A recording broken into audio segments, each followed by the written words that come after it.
la verdad es que, sinceramente, para mí estar hoy aquí es muy especial, y no lo digo por decir, es así. Por supuesto, quiero decir, dadas las fechas Hanukkah Sameach, ¿no? Feliz Hanukkah y felices Navidades también, ¿no? Y sí, me había puesto aquí, pues que me parece providencial que la presentación tenga lugar en medio de Hanukkah, porque representa valores muy importantes y en concreto una victoria de la luz sobre la oscuridad. Algo de lo que tan necesitado está en nuestro mundo, y esto que voy a decir lo digo con todo, no quiero resultar populista, pero es verdad, digo, como se demostró palpablemente el domingo pasado, ¿no? Es decir, que necesitamos luz. Hay mucha gente que quiere tirar de nuestro mundo hacia la oscuridad y necesitamos luz. Y estaba comentando antes con David que me parece muy bonito que en distintas tradiciones religiosas, culturales del mundo, en estas fechas hay una celebración de la luz, queriendo significar una victoria del bien sobre el mal, ¿no? Y estaba pensando desde luego claramente en Hanukkah, estoy pensando en la Navidad, estoy pensando también en el Diwali de la tradición hindú en India, ¿no? Que han estado celebrando recientemente, y eso, necesitamos luz.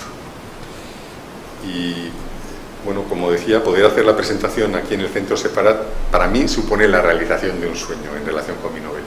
También reconozco, y no es por halagar al director general de la Casa Árabe, que para mí es un sueño el poder presentar el libro en la Casa Árabe, porque creo que por simetría sería algo fantástico, ¿no? Y en fin, espero que Dios mediante, y esto no quiero crear ninguna obligación, ¿no? Pues me encantaría que así fuera posible. Y yo decía que qué mejor sitio para presentar la novela que aquí, cuando el personaje principal es un judío sefardí. Es verdad que en realidad son dos los personajes, un hombre que es un judío sefardí y una mujer que es una árabe. Es verdad que es turca, pero es árabe, no es de una zona de Turquía en la cual pues que había sido previamente territorio sirio. Seguro que el director general de la Casa Árabe conoce mucho mejor que yo la historia de toda esa zona. Pero bueno, dicho esto, también, como yo que soy castellano en mi tierra, se dice que de bien nacidos es ser agradecido. Bueno, hola Verónica. Entonces, me parece obligado no continuar sin dar primero las gracias muy sinceras, primero a todos los aquí presentes, lo digo de corazón, ¿no? O sea, porque sé que supone un esfuerzo el estar aquí. Y también quiero expresar mi agradecimiento a varias personas concretas, sin las cuales no hubiera sido posible el estar aquí. David sabe que Judith Hischler ha sido mi interlocutora, y por supuesto le estoy agradecido, y te pido que por favor le transmitas mi agradecimiento. Tengo que decir también, aunque ella no está aquí, pero es que es también de justicia, que Carolina Eisen, la directora general de la Federación de Comunidades Judías de España, pues ha tenido mucho que ver con que yo pudiera hacer esta presentación, y también me parece obligado dar las gracias. Iñaki Echeveste, que tampoco está aquí, pero que es la persona responsable de la red de juderías de España, y que es un buen amigo, además de verdad, nos conocemos desde hace muchos años. Y luego pues la persona que iba a estar a mi lado y aquí, Gabriel Alonso Carro, que es también un amigo entrañable.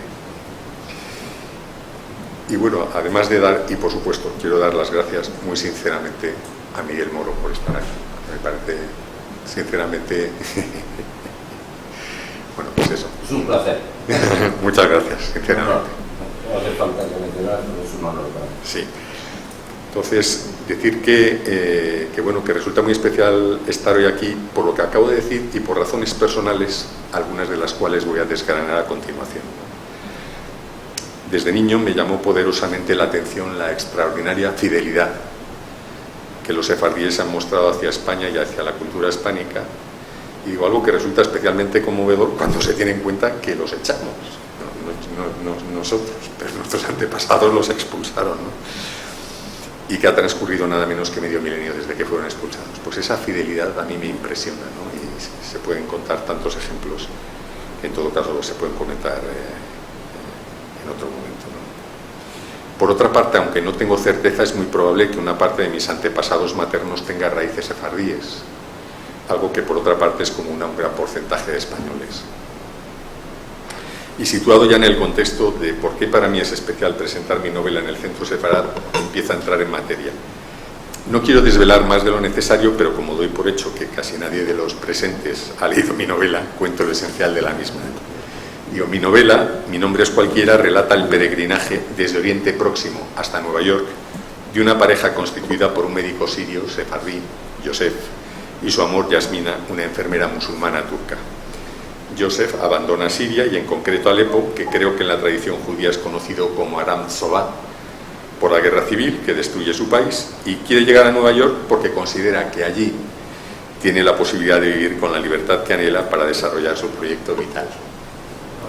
Hola, ¿qué tal? Y en el primer país a donde va, Turquía, su vida se une a la de Yasmina, una enfermera musulmana y en concreto sufí, que también anhela poder vivir con libertad su proyecto vital sin las cortapisas del agobiante régimen islamista de Erdogan. Yosef y Yasmina, un judío y una musulmana, se casan y emprenden un peligroso peregrinaje que los lleva a Grecia, Italia, España, México y Estados Unidos, donde finalmente se instalan en Nueva York. Tiendo a mirarte a ti, Raquel, porque creo que tú puedes entender muy bien algunas de estas cosas que yo estoy diciendo. A lo largo de su periplo tienen encuentros con numerosos migrantes que han abandonado sus lugares de origen por razones económicas y o de persecución religiosa, étnica o política, desde refugiados afganos o eritreos, pasando por jóvenes mujeres nigerianas o chicos de Sierra Leona o Mali. Y cuando llegan al otro lado del Atlántico, inmigrantes iberoamericanos que tratan de llegar a Estados Unidos. Se trata de relatos basados en historias reales de personas que yo he conocido de primera mano, en muchos casos, o de hombres y mujeres cuyas historias me han sido transmitidas por fuentes dignas de todo crédito. Por si hubiera alguna duda, Yosef y Yasmina como tales no existen en realidad, son, digamos, las cosas que les pasan, les han pasado a gente, pero ellos como tales son personajes de ficción. Aunque me ha hecho gracia porque no pocas personas al hablar conmigo han dado por hecho que realmente eran personajes reales, ¿no? Pero no lo son. Entonces digo, en estas historias que yo cuento se trasluce la dureza de las peripecias vitales, pero también la bondad que a menudo aparece con toda su belleza, incluso en las coyunturas más dramáticas. ¿Y por qué escribí Mi nombre es cualquiera? Bueno, pues porque desde crío he sentido una imperiosa necesidad de tender puentes entre religiones, entre culturas y entre campos del saber. Por eso se entenderá que haya dedicado no poco tiempo a adquirir una cierta fluidez en unos cuantos idiomas. Siento un poco de vergüenza decir esto teniendo aquí a Miguel Moro, pero bueno, lo digo. Digo, y que haya ejercido trabajos tanto en el sector privado como en el público, como economista del Estado, que me han permitido conocer países y ambientes muy diversos. Adicionalmente, desvelaré algún aspecto personal de carácter íntimo, porque creo que ayuda a entender mejor que mi novela no es un ejercicio de mera recreación literaria, intelectualista o esteticista, sino que obedece a una necesidad muy honda, muy profunda, de comunicar unos sentimientos, pero también unos hechos que lo más genuino de mi ser me urgía, en un momento dado, a darles expresión literaria, a transmitirlos. Y me lo reclamó en un momento muy complicado de mi vida desde el punto de vista de mi salud, tanto física como psicológica. Lucía, mi mujer, que está aquí, y yo somos católicos. Tenemos excelentes amigos íntimos de distintas creencias religiosas, incluyendo, por supuesto, no pocos que se declaran agnósticos, pero tenemos excelentes amigos que son metodistas, tejanos, a los cuales tratamos como familia. Tenemos amigos hindúes de Delhi con los cuales nos une un vínculo cuasi fraternal. Hay una persona en concreto con la que tenemos contacto diario, el WhatsApp lo permite, ¿no? Y es así. Pero además tenemos muy buenos amigos judíos, algunos de los cuales me acompañan hoy, y la primogénita de nuestros 4 hijos se convirtió al Islam, la religión de su marido bangladesí, y tenemos ya un nieto musulmán que se llama Usman, como el tercer califa del Islam. Entonces cuento esto porque la idea de tender puentes en nuestro caso no es una entelequia filosófica, sino que nos toca tender puentes interreligiosos a diario dentro de nuestra propia familia, ¿no? Y esto es una parte muy significativa, aunque no la única, del trasfondo que está detrás de mi novela. En un mundo como el que nos ha tocado vivir, que está muy poco dispuesto a los matices, como bien sabéis los que estáis aquí, ¿no? Y está poco dispuesta a los matices no solo en el ámbito político, sino también en el religioso, en el cultural. Bueno, pues en este mundo en el que nos ha tocado vivir, el mensaje esencial de mi novela consiste en reivindicar, como una cordial exigencia imperativa, la necesidad de tender puentes, de crear nexos de unión y de encuentro entre pueblos, religiones y culturas diversas. Y no por buenismo, sino porque la opción alternativa es simplemente catastrófica, ¿no? Si nos empeñamos en erigir muros, en poner énfasis en lo que nos separa, se nos va el mundo al garete.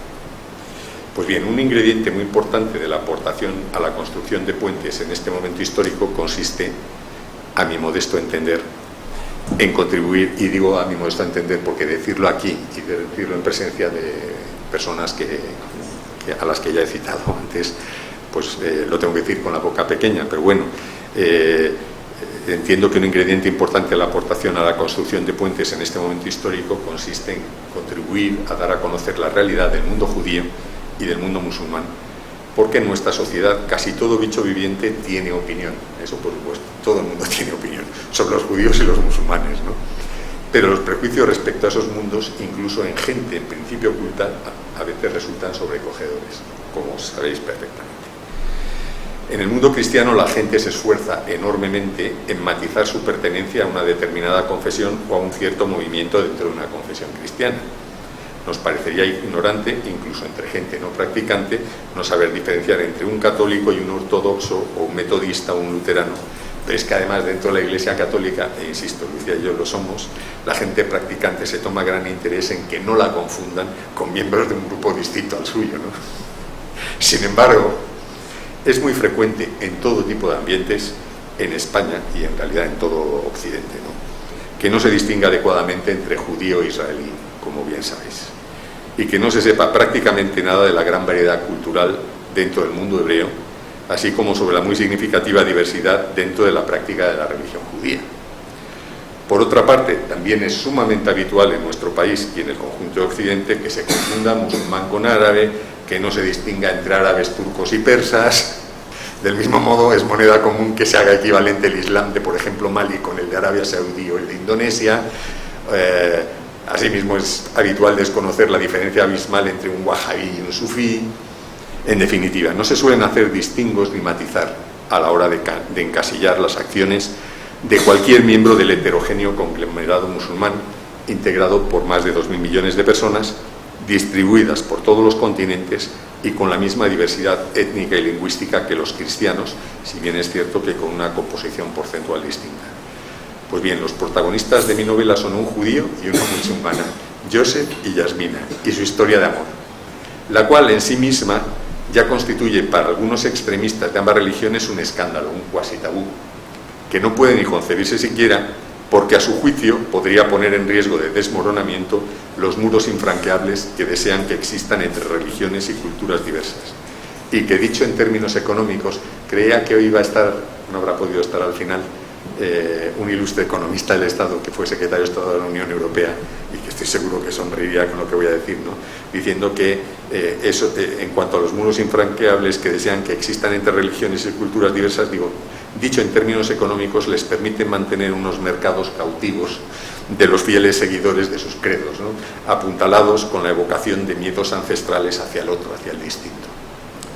En nuestro mundo de hoy en día, en que la gente tiende a indignarse, a ofenderse por un quítame allá esas pajas, una historia como la de Yosef y Yasmina ciertamente encantará a algunos por el toque romántico que contiene, pero no lo duden los aquí presentes, incomodará a no pocos, por lo que implica de recordar que, antes que nada, todos somos humanos y tenemos mucho más en común con cualquier otro ser humano de lo que algunos se esfuerzan en negar. Porque en realidad, Yosef y Yasmina nos representan a cualquiera de los que hoy estamos aquí, y a cualquier ser humano que sea sincero consigo mismo y que, por tanto, no quiera hacerse trampas en el solitario. Y nos representan por varios motivos. En primer lugar, porque la migración, que es uno de los ejes transversales de mi novela, de Mi nombre es cualquiera, es un fenómeno que existe desde los albores de la humanidad y para los españoles ha sido una constante a lo largo de toda nuestra historia. Como es sabido, somos el fruto de múltiples inmigraciones que empezaron en tiempos prehistóricos y continúan en nuestros días, contribuyendo a la evolución de esa realidad indudable, pero no rígida e inmutable, que llamamos ser español. Por otra parte, constituidos ya como españoles, muchos compatriotas nuestros han emigrado de nuestra patria a lo largo de los siglos por distintos motivos. Unos para tratar de mejorar su calidad de vida, fundamentalmente a países hispanoamericanos, pero también, sobre todo en el siglo pasado, a otros países europeos. Asimismo, no pocos españoles se han visto forzados a emigrar a lo largo de nuestra historia, huyendo de la persecución ejercida contra ellos. Sin ir muy lejos en el tiempo, en el pasado reciente, un gran número de vascos, algunos de ellos de familias muy queridas para mí, mis mejores amigos de la carrera, en realidad mis amigos con los que yo salía los fines de semana, eran todos vascos, y alguno de ellos ETA le mató al hermano, alguno de ellos ETA le secuestró a un primo, etcétera, etcétera. Quiero decir que y varios de ellos estaban aquí, como ellos decían, fugados de ETA. Entonces, bueno, pues eso, muchos tuvieron que abandonar sus lugares de nacimiento, sus hogares, y fueron forzados a desarraigarse huyendo del terror etarra. Antes de eso, al terminar la guerra civil, muchos españoles tuvieron que exiliarse en Europa y en América. Y aquí procede a hacer mención especial de la muy querida tierra mexicana, cuya acogida a un numeroso contingente de exiliados republicanos aparece reflejada sucintamente en la novela. Pero mucho antes que eso, además de los periódicos exilios, de los perdedores en los bandazos políticos tan frecuentes a lo largo de nuestra historia, me importa recordar a los compatriotas sefardíes, es decir, judíos, y también a los compatriotas moriscos, es decir, a los musulmanes, que fueron obligados a abandonar España. Racial y lingüísticamente todos ellos eran muy semejantes a nosotros y muy mayoritariamente se sentían españoles. A mí me hace gracia porque muchas veces la gente se piensa que los que se marcharon eran a lo mejor, yo qué sé, de piel hiperoscura, pero no es verdad. Racialmente, esencialmente eran indistinguibles de los cristianos. Bueno, pues digo, a este respecto, racial y lingüísticamente todos ellos eran muy semejantes a nosotros y muy mayoritariamente se sentían españoles. A este respecto recojo aquí una cita casi literal que me conmovió de cómo el alcalde andalusí de Mojácar recibió al enviado que le mandaron en su momento los reyes católicos.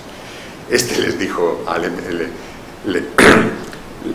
le dijo al enviado: cristiano, yo soy tan español como tú.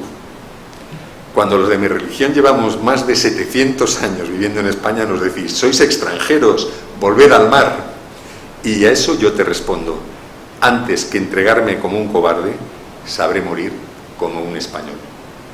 Esto decía el alcalde andalusí de Mojácar. Esos otros españoles están en buena medida en mi deseo de escribir esta novela y de, aprovechando a unos personajes de ficción, exponer algunos hechos históricos significativos sobre ellos, desconocidos para la gran mayoría de nuestros conciudadanos. En efecto, invito a los presentes, esto que voy a contar me hizo caer en la cuenta hace unos meses un gran sabio. Quiero decir que no es que yo de pronto haya caído en la cuenta, ¿no? Y ahora quiera compartirlo, no. Esto fue otra persona la que me hizo caer en la cuenta. Yo digo, invito a los presentes a que la próxima vez que pasen por delante de la Biblioteca Nacional en Madrid se fijen en las estatuas y medallones que en la escalinata de la entrada principal honran a las figuras más señeras de la cultura española desde el siglo VII hasta el siglo XVII. Comprobarán que hay un hueco de aproximadamente 6 siglos entre San Isidoro de Sevilla, fallecido en el año 636, y Alfonso X el Sabio, nacido en 1221. Y digo yo, ¿de verdad no hubo nadie verdaderamente significativo en la cultura española durante ese lapso de nada menos que 6 siglos? ¿Acaso no eran españoles los principales representantes de lo que el ilustre historiador George Sand denominó, refiriéndose a España, el más importante centro cultural del mundo en la Edad Media? ¿Qué decir de Ibn Hazm, del siglo XI, especialmente conocido por su influyente obra El collar de la paloma, que ha constituido fuente de inspiración poética mucho más allá de nuestras fronteras y en particular en la lírica provenzal? O del toledano Azarquiel, que también vivió en el siglo XI y muchas de cuyas explicaciones en el terreno astronómico no fueron superadas hasta que Kepler dio las suyas más de 5 siglos después. Y también podemos sentirnos muy orgullosos de los cordobeses Averroes y Maimónides. Hace un momento comentaba que he sabido recientemente que Maimónides falleció el día de Santa Lucía, el santo de mi mujer. Ambos prácticamente, Averroes y Maimónides, contemporáneos en el siglo XII. De Averroes dijo el gran arabista español Juan Bernet que posiblemente sea el español que mayor influjo ha ejercido a lo largo de la historia sobre el pensamiento humano, destacando especialmente sus contribuciones en los ámbitos de la medicina y la filosofía, donde es reconocido como un extraordinario comentarista de Aristóteles. Y Maimónides es recordado como un gran filósofo rabínico y por sus conocimientos de medicina que ejerció como galeno personal del famoso sultán Saladino. También sería imperdonable olvidar a Ibn Arabi, murciano, que vivió a lomos de los siglos XII y XIII, fue un destacado poeta, filósofo y teólogo musulmán, además de un místico sufí, en el cual reputados expertos han destacado paralelismos significativos con el lenguaje simbólico usado por dos grandes literatos españoles de sangre judía, San Juan de la Cruz y Santa Teresa de Jesús. A algunos católicos esto les pone nervioso, a mí la verdad es que me encanta. Y tengo que decir que Santa Teresa de Jesús, por cierto, es la única mujer representada entre esas figuras de la escalinata principal de la Biblioteca Nacional a la que me he referido antes. Sin duda habría desbordado el objetivo y el formato de mi novela haber hecho justicia, como me habría encantado, a la larga serie de compatriotas de religiones distintas a la mía que han hecho contribuciones decisivas no solo a España, sino al conjunto de la humanidad a lo largo de la historia. En la novela cito algunos, como ya he mencionado Ibn Arabi, como el filósofo Spinoza, nacido ya en Holanda, pero que se sentía culturalmente español por su linaje sefardí. A mí personalmente me causó emoción saber que hay libros de Spinoza, libros, preciso, que hay un ejemplar del Quijote de Spinoza que tiene anotaciones hechas por él en español de la época, el que era de cultura hispánica. Entonces, él se sentía culturalmente español por su linaje sefardí y es considerado de nivel semejante a Descartes y Leibniz. También hago mención en mi libro a Diego de Guevara, más conocido como Yuder Pachá, que fue conquistador del mítico Tombuctú. Hay mucha gente que no sabe que durante casi un siglo, en el mítico Tombuctú, los gobernantes fueron españoles, moriscos españoles. De hecho, voy a decir una cosa que me da igual si es políticamente incorrecta. Lo de Yuder Pachá, el nombre de él era Diego de Guevara. Lo de Yuder Pachá era porque se lo pusieron los nativos, porque según parece decía mucho joder, joder, y de ahí viene lo de Yuder Pachá. Sí, lo digo porque son cosas que pertenecen a nuestro acervo cultural, al acervo cultural hispánico, y que yo creo que a mí me parece bonito reivindicarlas, pero son enormemente desconocidas, ¿no? Y de hecho hay un grupo étnico en Mali que conocemos muy bien por una por una hermana de Lucía, que son los Arma. Y lo de Arma no es casual, suena así, es Arma porque viene del español. Son efectivamente descendientes de moriscos españoles y tenemos alguna buena amiga que se apellida Touré, que por supuesto ahora tiene la piel negra como el tizón, pero que sabe que tiene antepasados de origen toledano, ¿no? Y eso forma parte también del acervo cultural español, ¿no? Entonces, como digo, un listado sucinto, apenas telegráfico, de los no citados por mí me habría ocupado no menos de 20 páginas. Pero bueno, algunos he mencionado porque me apetecía, como privilegio del autor, citar a algunos que me daba la gana de mencionar, ¿no? Todos los que acabo de nombrar están lejanos en el tiempo, aunque no en su repercusión histórica. Pero es que si decido ceñirme a aproximadamente los últimos 100 años, y en concreto a los premios Nobel de probado origen sefardí, me encuentro con un listado enorme de los cuales solo mencionaré a media docena.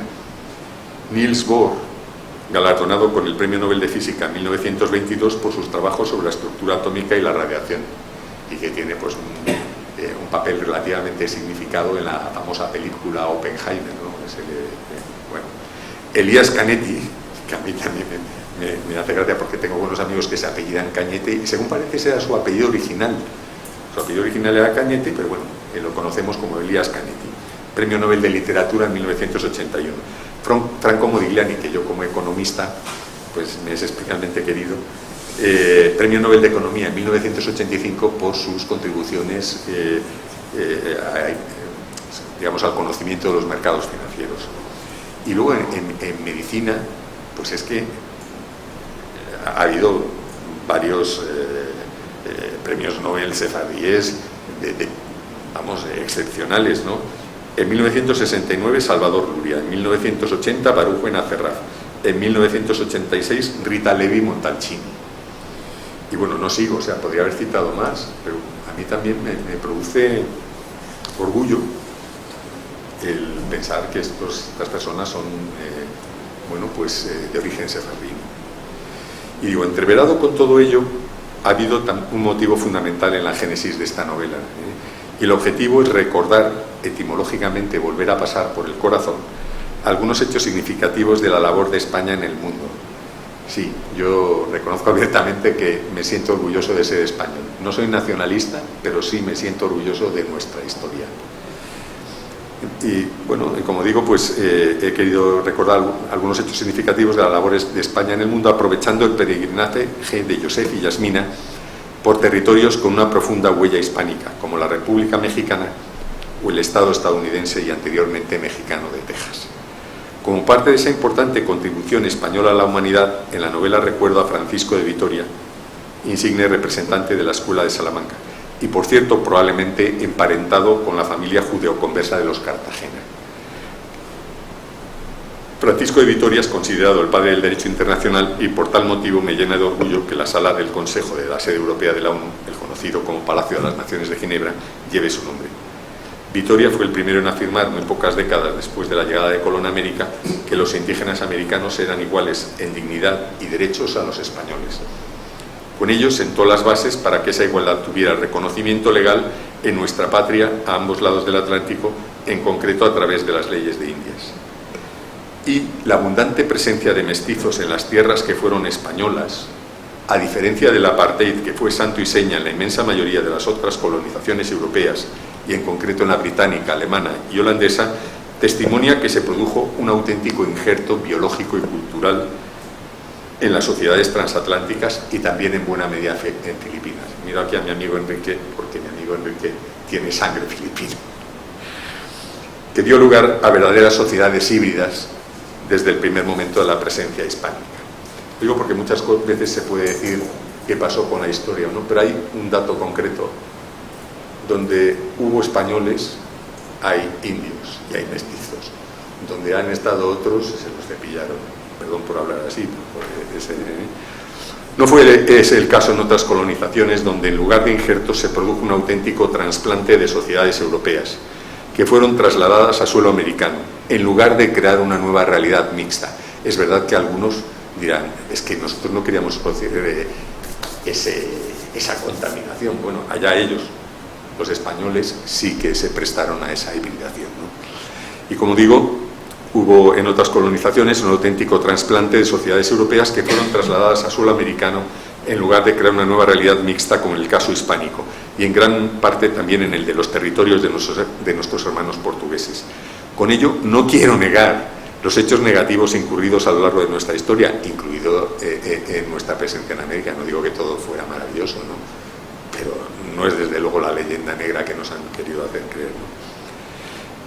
Y además ya he hecho mención a la injusticia del exilio forzoso de nuestros compatriotas, y utilizo esta expresión plenamente subrayándola, compatriotas judíos y musulmanes, y del olvido de sus ingentes aportaciones por parte de la inmensa mayoría de los españoles actuales. Con todo, no quiero transmitir una en todo caso falsa impresión de que yo estoy absolutamente libre de prejuicios de índole religiosa, cultural e incluso racial, porque no es cierto, yo tengo mis prejuicios. Otra cosa es que trato de convivir con ellos lo mejor que puedo. Pero la vida, digo, a menudo a través de darme los correspondientes batacazos, me ha forzado a darme cuenta de que las supuestas perfección y pureza no son cualidades al alcance de los humanos, sino atributos divinos. Y por ello concluyo mis palabras, como termino mi novela, con un maravilloso texto del español, a caballo entre los siglos XII y XIII, Ibn Arabi, que refleja inmejorablemente lo que yo deseo vivir en mi vida. Insisto, no lo vivo, pero me gustaría vivir. El texto dice así: hubo un tiempo en el que rechazaba a mi prójimo si su fe no era la mía. Ahora, Mi corazón es capaz de adoptar todas las formas. Es un prado para las gacelas y un claustro para los monjes cristianos, templo para los ídolos y la Kaaba para los peregrinos. Es recipiente para las tablas de la Torá y los versos del Corán, porque mi religión es el amor. Da igual a dónde vaya la caravana del amor, su camino es la senda de mi fe. Y esto es todo. Muchas gracias.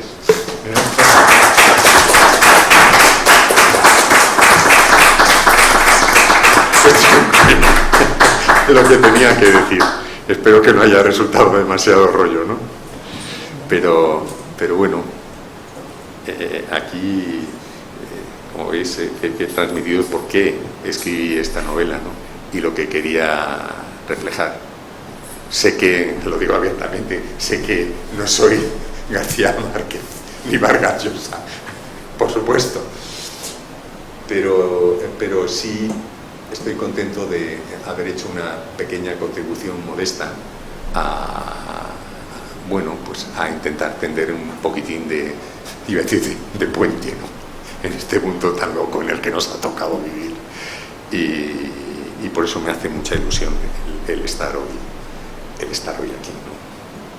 O sea que, y por supuesto estoy a vuestra disposición si hay alguna cosa que queráis preguntar, por supuesto.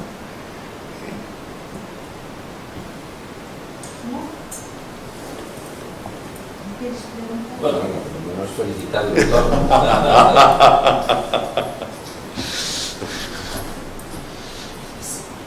Está ya. Bueno, pues Nicolás, siento, lo único que me regalaste la novela hace, yo creo que un mes y pico, y me he tenido, han sido unas semanas muy complicadas. Yo sé que como tú no tienes casi nada que hacer. Pero no he tenido la oportunidad, lo tengo verdaderamente en la lista de lo que tengo que hacer próximamente, y quería en ese sentido felicitarte por este esfuerzo que has hecho de reconducir desde un punto de vista personal y por tu propia experiencia personal y trasladar esa categoría hacia algo que es, por una parte esencial de la historia de España, y por otra parte de lo que nosotros creemos que debiera ser el futuro, ¿no? Entonces, ojalá fuera el presente. Todos nos gustaría pensar que eso que cuentas allí, que yo creo que es muy real además, ¿no? Sin haberlo leído, pero por todo lo que has expresado y por lo que me contaste ya que viniste a verlo, quiero, en fin, hacer voto personal porque lo que cuentas ahí sea en el futuro algo razonable y que tenga sentido. Yo creo que no hay otro camino además, o sea que lo que haces de una experiencia personal espero que sea verdaderamente una experiencia de futuro para todos, porque si no la cosa no irá bien. O sea que gracias por el esfuerzo y gracias por esta intención de reconducirlo a nivel personal hacia algo categórico, ¿no? Que tan necesitado. Y en cuanto a la historia de España, de esa España que muchas veces algunos tratan de ocultar, ¿no? Ya sea la judía o la musulmana o la árabe, yo creo que es muy importante pensar que, por ejemplo, esos dos personajes que has mencionado, Rust o Maimónides, ¿no? Maimón fueron dos personajes tan importantes que coexistieron en la Córdoba del siglo XII, ¿no?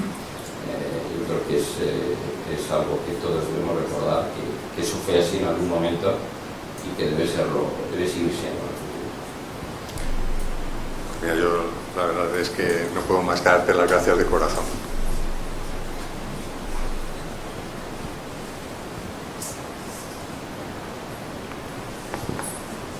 ¿Ibas tú a hacer alguna pregunta? Un segundito, por favor, que la cambia de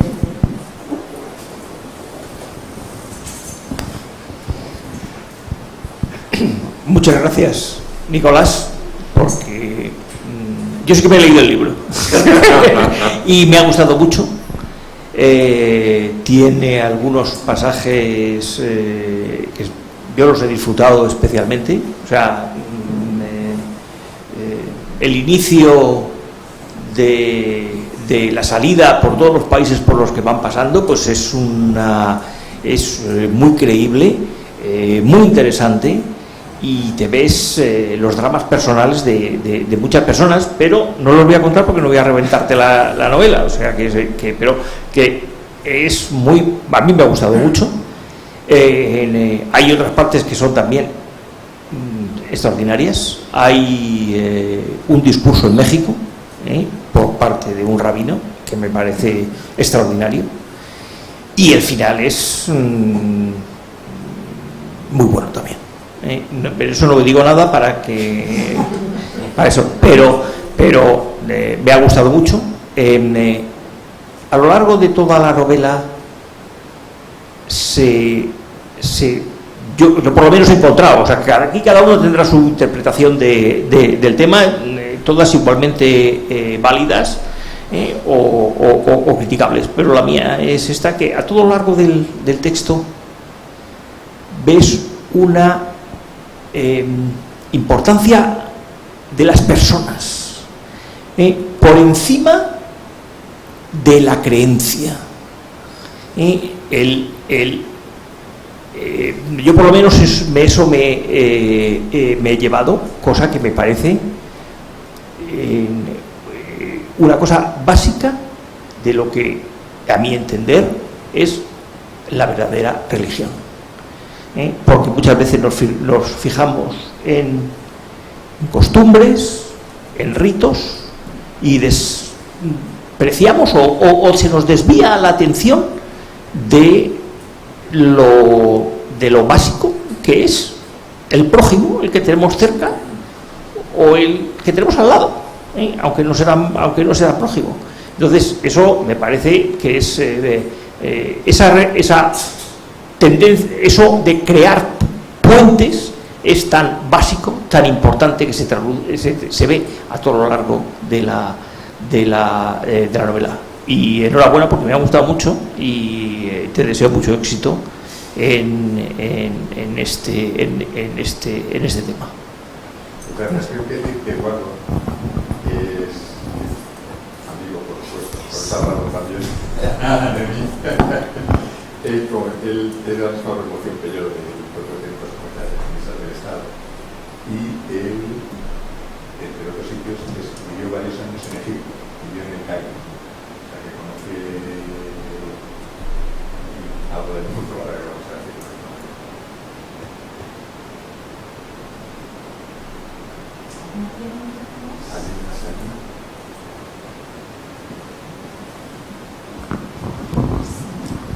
Muchas gracias, Nicolás, porque la verdad es que me encanta cuando siempre que puedo acudir a tus presentaciones, son una delicia, y me recuerda los aspectos de la novela. Yo también la he leído y yo creo que, no sé si estás de acuerdo conmigo, que hay un hilo conductor que es la bondad y la esperanza, ¿verdad? Y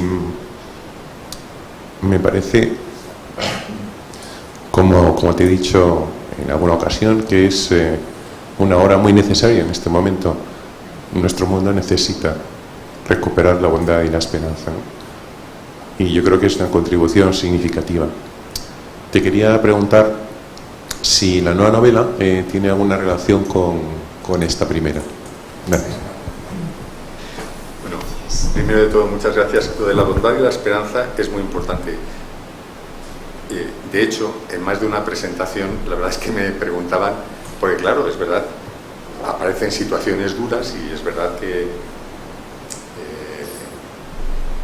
claro, todas estas personas que viven estas situaciones de emigración, pues muchas veces pasan por situaciones muy complicadas, que yo reflejo. Lo que pasa es que yo no me recreo en eso, que me parece que no procede. Y claro, ha habido más de una persona que me ha dicho, bueno, con que refleja una bondad que no es real, pero yo no creo que eso sea cierto. Hay mucha maldad en nuestro mundo, pero hay también mucha bondad, ¿no? Que además muchas veces florece en las situaciones más duras y más complicadas. Y por otra parte, vamos a ver, yo cuando escribí esta novela, esto solo lo sabéis algunos, pero no es algo que tenga que ocultar, aludía que era un momento complicado de salud, y en concreto yo en ese momento estaba de baja por depresión. es algo que no tengo por qué ocultar, aunque en nuestra sociedad muchas veces esto es un tabú, pero la novela no es en absoluto gris, efectivamente hay esperanza, y yo en ese momento, a pesar de que por definición si estás con depresión pues hay un elemento evidentemente de una melancolía, de tristeza, pero yo sentía esa esperanza y sí, creo que el mundo la necesita, pero además creo que está fundada en la realidad, sin ocultar digamos, lo malo que hay en el mundo. Y luego lo de la segunda novela, la segunda está bastante avanzada. Y hombre, yo también también ahí va a haber mucha presencia de lo que es apelar a la bondad y a la esperanza, sin ocultar la dureza de lo que sucede en el mundo. Hacen un cameo los protagonistas, pero tiene otro carácter. En esta segunda, aunque haciendo uso del privilegio del autor puedo decidir cambiarlo todo hasta el último momento, pero me gustaría que esta novela, de hecho ya lo es en lo que llevo escrito, que son bastantes páginas, sea un homenaje a mis padres y a mis abuelos, a la generación de mis padres y mis abuelos, la generación de mis abuelos que vivieron la guerra civil, la sufrieron, la generación de mis padres que ya habían nacido cuando tuvo lugar la guerra civil, pero eran muy pequeños y tuvieron que sacar adelante a este país, y además también vivieron situaciones de inmigración, o sea, también, porque es verdad, es que en España la gente tuvo que emigrar. Se emigró de distintas maneras, pero vamos, mis padres también, en cierto modo se podría decir que fueron emigrantes de lujo, pero también tuvieron que vivir fuera de donde nacieron, ¿no? Entonces yo sí quiero en esta novela de algún modo hacerles un homenaje a esas generaciones que tuvieron tanto que luchar y que en el momento actual que vivimos yo tengo a veces la sensación de que como los niños ricos podemos desperdiciar aquello por lo que lucharon y que crearon las generaciones anteriores, no valorando el esfuerzo tremendo que hicieron y lo que nos han legado, ¿no? Y dentro de eso también hacerles un especial homenaje dentro de esas generaciones a esas generaciones de lo que llaman ahora la España vaciada, ¿no? Pues toda esa España interior, toda esa gente que tuvo que emigrar, que muchas de esas zonas de donde emigraron ahora son efectivamente espacios vacíos, y que además muchas veces, como pasa tanto en la inmigración, no fue el caso de mis padres, pero sí de gente a la que yo conozco, pues encima de cornudos apaleados, o sea, donde emigraban, a veces dentro de España se les trataba fatal, se les trataba de pena.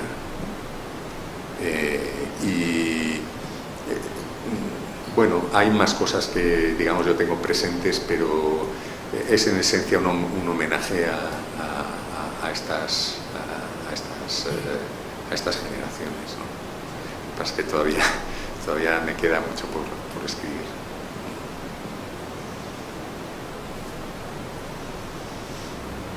No sé si hay alguna cosa más. Ah, sí, Blanca.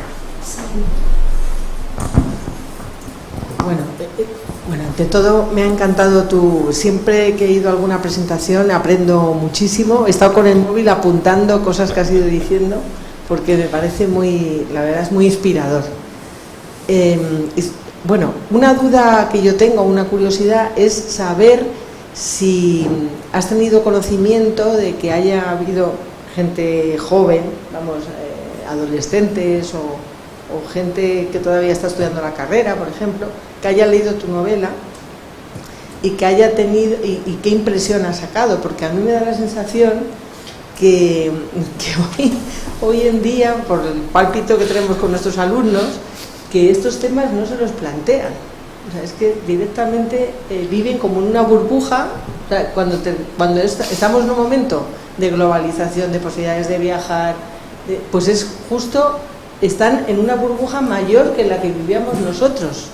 Yo no sé si es porque no hay memoria de hambre ¿no? O porque les hemos acostumbrado a vivir entre algodones, pero no tienen conciencia de lo que han pasado las generaciones pasadas en el mundo en que vivimos y lo que se vive en la gran parte del mundo, porque estamos en un espacio que es absolutamente excepcional si vemos lo que es el mundo, ¿no? Tenemos unos privilegios que es que ni nos podemos hacer una idea, desde que nos levantamos hasta que nos acostamos. Entonces, la sensación que yo tengo es que mucha gente joven, bueno, tenemos en la Autónoma de Madrid una clínica jurídica, como en otros muchos, y entonces, a partir de la clínica jurídica, como nos enfrentamos con temas, pues problemas sociales, tal, algunos descubren cosas que no tenían ni idea de que existían. Y pero bueno, pero vamos a ver en qué mundo viven, qué mundo tan reducido. Además, las redes sociales yo creo que alimentan esto, porque al final reafirman más que contrastan, ¿no? Bueno, entonces ¿qué sensación has tenido tú, si es que has tenido ocasión de tenerla? Porque eso es otra. Sí, bueno, vamos a ver. Muchas gracias. No, muchas y gracias. enhorabuena. Muchas gracias. Blanca es profesora en la Autónoma, entre otras cosas, pero profesora de Derecho Administrativo en la Autónoma. Y vamos a ver, con toda sinceridad, yo el feedback, los inputs que tengo de la novela son generalmente de gente más mayor que esas edades. Es más, siendo totalmente sincero, me parece complicado que a los jóvenes, entendiendo por los jóvenes, no estoy pensando ni siquiera en adolescentes, estoy pensando en gente que están en la veintena o incluso ya en la treintena. A muchos se les puede hacer difícil leer esta novela, y lo digo con conocimiento de causa. Es una novela muy divertida. Sí, pero fíjate, pero hay una cosa que tengo que decir con toda sinceridad. Claro, yo preferí utilizar la ficción al ensayo para contar lo que quería decir, pero es verdad que yo meto bastante información, porque es verdad que hay cosas que yo quiero que la gente sepa, ¿no? Entonces, no cuento solo, historietas, aunque luego sean a veces historietas trágicas, pero quiero decir que no solo son cosas que pasan, también es verdad que yo meto cosas de historia, etcétera, etcétera. Y eso yo me he dado cuenta de modo concreto que a veces a gente, estoy pensando en personas muy concretas, de una persona que tiene 31 años, una persona que tiene 26 años, les cuesta. Y estoy hablando de personas que tienen un nivel cultural alto, o sea, son graduados universitarios, incluso que conocen varios idiomas, tienen también una cierta sensibilidad, porque son personas que han tenido ocasión de conocer realidades complicadas, pero yo me doy cuenta de que hay una cierta dificultad, ¿no? O sea que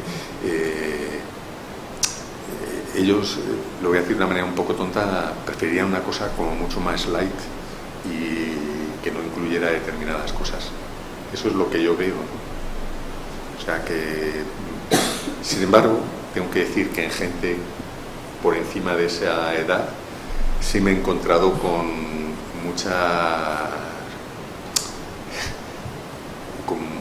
con gente que creo que de modo sincero pues valora lo que aparece ahí, y me ha hecho especial ilusión cuando a lo mejor los que me lo han dicho han sido, pues por ejemplo, pues ya sabes a quién me refiero, pues por ejemplo una mujer senegalesa que lleva viviendo 20 años en España y que conoce muy bien esta realidad personalmente, en el caso de familias y amigos, ¿no?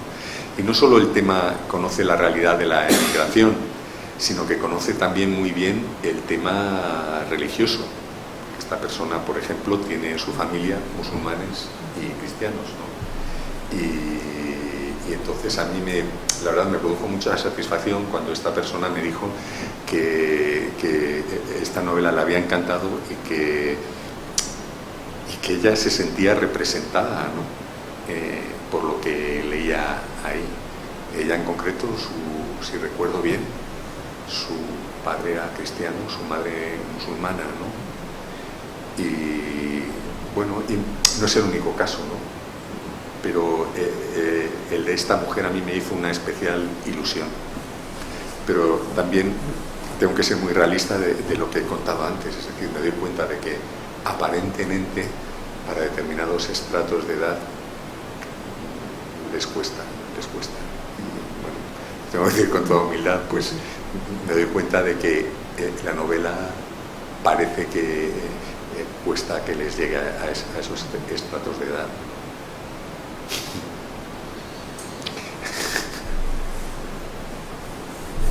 No sé si hay alguna cosa más.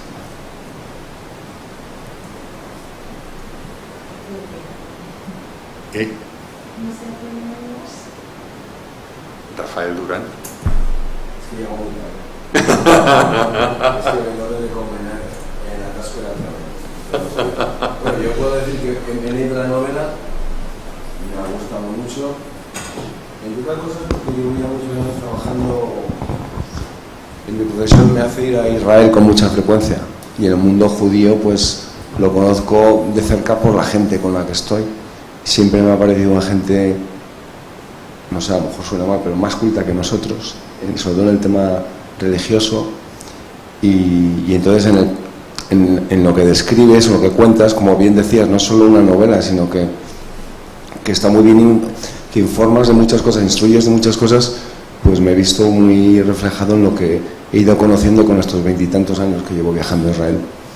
Entonces, cuando me comentaste la novela, pues la cogí con muchas ganas. Y luego además tengo un hermano que es diplomático y ha estado viajando por varios sitios, Líbano, Israel, y entonces pues como que me ha conectado mucho con la novela también. Así que nada, esperando la próxima. Y me ha gustado y enhorabuena, he llegado muy tarde. Pero bueno, esto es Madrid. Nada. Reconozco que a mí me hizo mucha ilusión. Vamos a ver, a mí siempre me ha atraído mucho el mundo judío, pero reconozco que yo empecé a conocerlo más de cerca por un judío mexicano al que conocí. Los dos estábamos estudiando un máster en Harvard y nos hicimos muy amigos. En realidad nos hicimos uña y carne, ¿no? En fin, no voy a contar anécdotas, pero bueno. Y de hecho, él era el presidente y yo el vicepresidente de la Asociación de Estudiantes Iberoamericanos de nuestra escuela, ¿no? Y bueno, hicimos muchas cosas juntos. Y él vive ahora en Tel Aviv. Y vive ahora en Tel Aviv porque el gobierno mexicano lo tiene enfilado. En definitiva, él fue embajador ante la UNESCO. Es una persona de una valía extraordinaria, intelectual.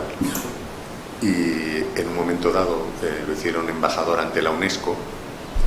Había una votación en la UNESCO en la que el gobierno mexicano le dijo que tenía que votar contra Israel y él en conciencia sintió que no podía hacer eso y se salió de la sala y desde entonces lo tienen frito, pero bueno, frito es decirlo de modo suave, o sea, tiene que vivir en Israel, no puede vivir en México. Y me hizo mucha ilusión porque él fue el primero que leyó la novela, ¿no? Y hombre, pensaba que, en fin, había procurado ser riguroso, ¿no? Con lo de que contaba del mundo judío, pero podía meter la pata, ¿no? Entonces me hizo mucha ilusión cuando se la envié a él y me envió un audio. Él estaba aterrizando, él daba clase en Berkeley en ese momento, ¿no? En esa etapa. Y me dijo, mira, acabo de aterrizar en San Diego, me he ido a tu novela, dice, me ha encantado, y me dice, con su acento mexicano, me decía que estaba sorprendido de lo bien que conocía el mundo judío. Y bueno, dije, bueno, pues parece que por lo menos no he metido la pata gravemente, ¿no? En cuanto a cosas del mundo judío, pero evidentemente tengo mucho que aprender y es verdad que después de haber escrito la novela estoy aprendiendo muchas cosas del mundo judío que desconocía totalmente, pero bueno, es así, ¿no? O sea que no sé si hay alguna cosa más. Yo de verdad os quiero dar muchísimas gracias porque es un esfuerzo muy grande el estar aquí, o sea, no puedo más que daros las gracias por estar aquí, por venir y desearos muy felices Navidades. Bueno, Hanukkah, amén.